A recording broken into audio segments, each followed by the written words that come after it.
Hola, hola, mis queridos alumnos, ¿cómo están? Pues aquí estamos el día de hoy con un video más. El día de hoy vamos a hablar sobre los aspectos culturales en México en el siglo XIX.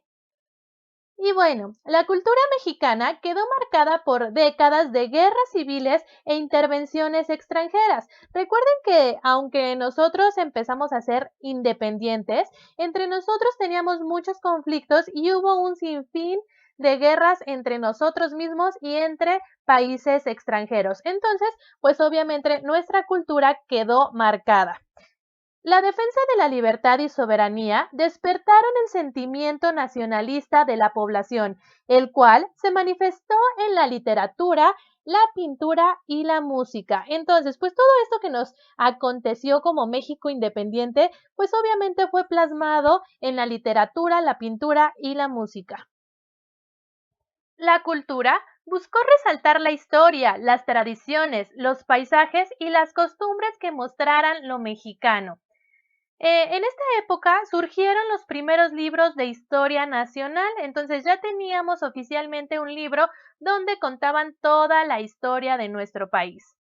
Se editaron publicaciones como la revista Renacimiento, fundada por Ignacio Altamirano, que entre sus colaboradores tuvo tanto conservadores como liberales. Entonces, pues esta revista pues no se iba hacia un bando, tenía tanto liberales como conservadores, por lo que pues esta revista era una apreciación de diferentes posturas.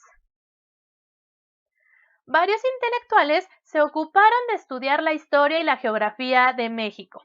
El costumbrismo se manifestó también en la pintura.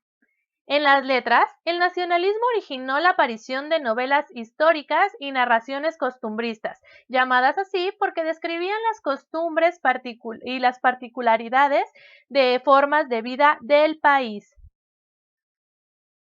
En 1854, Francisco González Bocanegra compuso el himno nacional mexicano con música de Jaime Nuno. Yo creo que esta obra, este himno mexicano compuesto obviamente por Francisco González Bocanegra y la música por Jaime Nuno, pues fue una de las cosas culturales y nacionalistas que más marcaron a los mexicanos.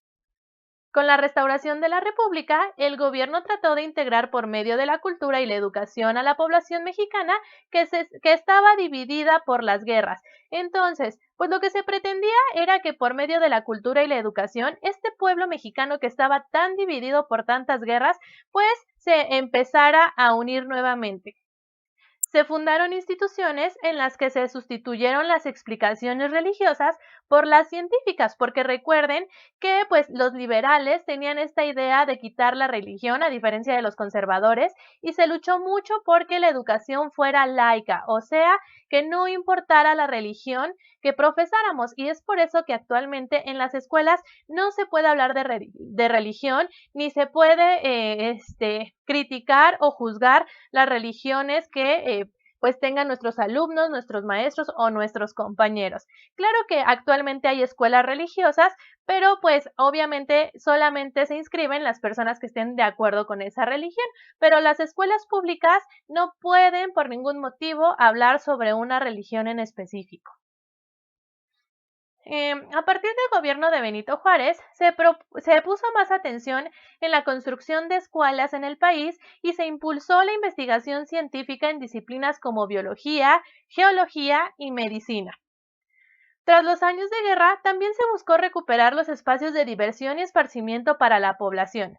Se construyeron teatros y espacios para espectáculos públicos, también se construyeron palenques para, para las peleas de gallos y plazas de corridas de toros, porque lo que se buscaba era pues que la población se quitara de la mente un poco esto de las guerras, de la violencia, de las matanzas y pues empezaran a tener momentos de esparcimiento y pues poder recuperar la unión de la población mexicana.